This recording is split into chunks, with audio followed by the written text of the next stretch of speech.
Welcome back to our channel. నా పేరు బిందు. ఈరోజు వీడియోలో బఠానీ చాట్ ప్రిపేర్ చేస్తున్నాను. కుక్కర్ పెట్టుకుని అందులో వాటర్ యాడ్ చేసుకుని నైట్ అంతా నానబెట్టుకుని ఉంచుకున్న బఠానీని కూడా యాడ్ చేసుకుని 1 spoon oil, 1 spoon salt, half spoon పసుపు కూడా యాడ్ చేసుకుని 2 to 3 విజిల్స్ అనేది రానివ్వాలి.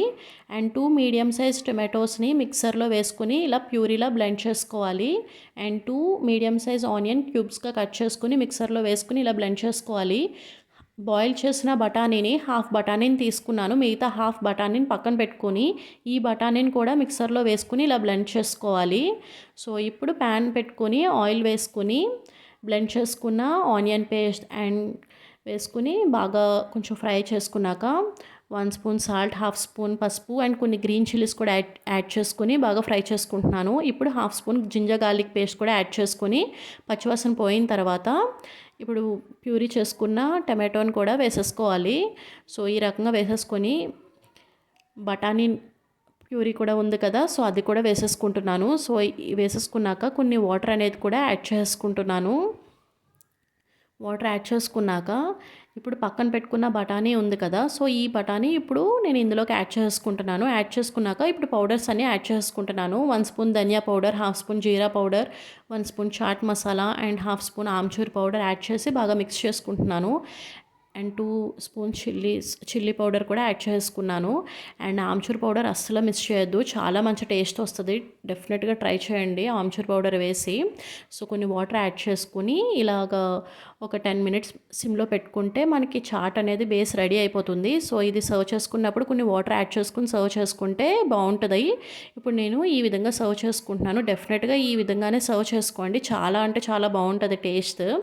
సో ఇలా 3 స్పూన్స్ నేను యాడ్ చేసుకుని దానిపైన ఆనియన్స్ అండ్ గ్రేట్ చేసిన carrot and tomatoes, corn, ground nuts fry చేసుకున్నాను. గ్రౌండ్ నట్స్ అండ్ చింతపండు అండ్ ఈ చింతపండు ప్యూరీని కూడా అస్సలు మిస్ చేయకూడదు, చాలా మంచి టేస్ట్ వస్తుంది. ఆనియన్స్, కొంచెం చిల్లీ పౌడర్, సాల్ట్, ఆమ్చూర్ పౌడర్, చాట్ మసాలా, కొంచెం కొత్తిమీర, ఫైనల్గా లెమన్ వేసుకుని అండ్ ఇలా స్ప్రింకిల్ చేసుకోవాలి. డెఫినెట్గా ట్రై చేయండి. ట్రై చేసి ఎలా ఉందో నాకు కామెంట్స్లో చెప్పండి. సో చాలా అంటే చాలా బాగుంటుంది. ఆనియన్ సమోసా కోసం ప్రిపేర్ చేసుకుంటున్నాను. 3 మీడియం సైజ్ ఆనియన్ ఫైన్గా కట్ చేసుకొని 1 అవర్ నేను టిష్యూ పేపర్ వేసుకుని ఆరబెట్టుకుంటున్నాను. క్లాత్ కూడా వేసుకోవచ్చు. ఇప్పుడు బౌల్ తీసుకొని 1 కప్ మైదా యాడ్ చేసుకొని కొంచెం సాల్ట్, కొంచెం వామ్ వాటర్ యాడ్ చేసుకొని బేటర్ ఈ విధంగా మిక్స్ చేసుకుంటున్నాను. సో 10 to 15 మినిట్స్ బాగా మిక్స్ చేసుకోవాలి. మిక్స్ చేసుకున్నాక ఈ సైజ్ బాల్గా డివైడ్ చేసేసుకున్నాను బేటర్ మొత్తం. ఇప్పుడు బాల్ని నేను మైదా డస్టింగ్ వేసుకుంటూ ఇలా స్ప్రెడ్ చేసుకుంటున్నాను. సో కొంచెం మందంగానే చేసుకోవాలి, బాగా పలుచగా చేసుకోకూడదు. అండ్ ఇప్పుడు చేసుకున్నాక ఆయిల్ ఇలా స్ప్రెడ్ చేసుకొని ఇలాగ డస్టింగ్ చేస్తున్నాను మైదాని. సో ఈ రకంగా 1 by 1 ఇలాగా యాడ్ చేసుకోవాలి. ఇలాగ నేను 5 to 6 లేయర్స్ వరకు నేను యాడ్ చేసుకున్నాను. మీకు కావాలనుకుంటే ఒక 8 to 9 లేయర్స్ కూడా యాడ్ చేసుకోవచ్చు. బట్ ఏంటంటే కొంచెం మందంగా చేసుకుంటే లేయర్స్ అనేది విడిపోవడానికి ఛాన్సెస్ ఎక్కువగా ఉంటాయన్నమాట. అండ్ ఈ రకంగా ఈవెన్గా మళ్ళీ ఇలాగా స్ప్రెడ్ చేసుకోవాలి. సో కొంచెం ఈవెన్గా ఇలా స్ప్రెడ్ చేసుకున్నాక ఇప్పుడు ప్యాన్ హీట్ చేసుకుని దీన్ని అందు మీద వేసేసుకోవాలి. ఇలా వేసేసుకొని ఇలాగ ఒక 2 మినిట్స్ జస్ట్ ఇలా ఫ్లిప్ చేసుకుంటే సరిపోతుంది. సో ఇలా వైట్ కలర్ ఫామ్ అవుతుంది కదా, ఇలా వైట్ కలర్లో ఫామ్ అవుతుంది అన్నప్పుడు ఇంకా స్టవ్ ఆఫ్ చేసేసుకొని లేయర్స్ని 1 by 1 ఇలాగా రిమూవ్ చేసేస్తే వెంటనే వచ్చేస్తాయి అన్నమాట ఈ రకంగా. సో అండ్ ఇది పక్కన ఉంచకూడదు, పక్కన ఉంచితే విరిగిపోయే ఛాన్సెస్ కూడా ఉంటాయి. వేడిగా ఉన్నప్పుడే తీసేస్తే వచ్చేస్తాయి. ఇప్పుడు పక్కన పెట్టుకున్న ఆనియన్స్లో టిష్యూ పేపర్ తీసేసి కొంచెం చిల్లీ పౌడర్, ధనియా పౌడర్ అండ్ సాల్ట్ యాడ్ చేసుకుని ఇలాగా మిక్స్ చేసేసుకుంటున్నాను.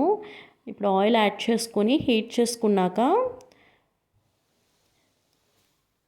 ఇప్పుడు ఈ ఫోల్డింగ్స్ ఉంటాయి కదా, ఈ రకంగా నేను ఫోల్డ్ చేసుకుంటున్నాను. సో ఫోల్డ్ చేసుకుని ఇందులో స్టఫ్ అనేది ఆనియన్ స్టఫ్ అనేది వేసేసుకుంటున్నాను. అండ్ కవరింగ్ కోసం నేను మైదాని స్ప్రెడ్ చేసుకుని కవర్ చేసేసుకుంటున్నాను. సో ఇలా కవర్ చేసేసుకుంటే ఇంకా ఆయిల్లో వేసినప్పుడు ఇంకా బయటికి రావన్నమాట ఆనియన్స్. లేదు అనుకుంటే ఈ ఫోల్డింగ్స్ ఉన్నాయి కదా, సైడ్స్ని కట్ చేసుకొని ఈవెన్గా ఈ రకంగా కూడా సెకండ్ ఫోల్డింగ్ అనేది ఇలా కూడా చేసుకోవచ్చు. సో నేను ఇది ఏంటంటే సైడ్స్ని కట్ చేసుకున్నాను అండ్ కింద కూడా కట్ చేసుకుని ఈవెన్గా ఈ రకంగా అనేది ఫోల్డింగ్ వచ్చింది, సెకండ్ ఫోల్డింగ్. అండ్ కవరింగ్ కూడా నేను మైదాతో కవర్ చేసేసుకుంటున్నాను. సో ఆయిల్ హీట్ అయిపోయింది. సో మీడియం ఫ్లేమ్ మీద పెట్టుకొని 1 బై 1 ఇలా వేసేసుకుంటున్నాను. సో ఈ రకంగా ఒక 1 మినిట్ అలా వదిలేయాలి. వదిలేసిన తర్వాత ఇప్పుడు దాన్ని సెకండ్ లాగా ఫ్రై చేసుకుంటే చూసారు కదా, ఈ కలర్లో వచ్చేస్తే ఆనియన్ సమోసా. సో యాక్చువల్గా థియేటర్లో ఉన్న ఆనియన్ సమోసాలా వస్తుంది.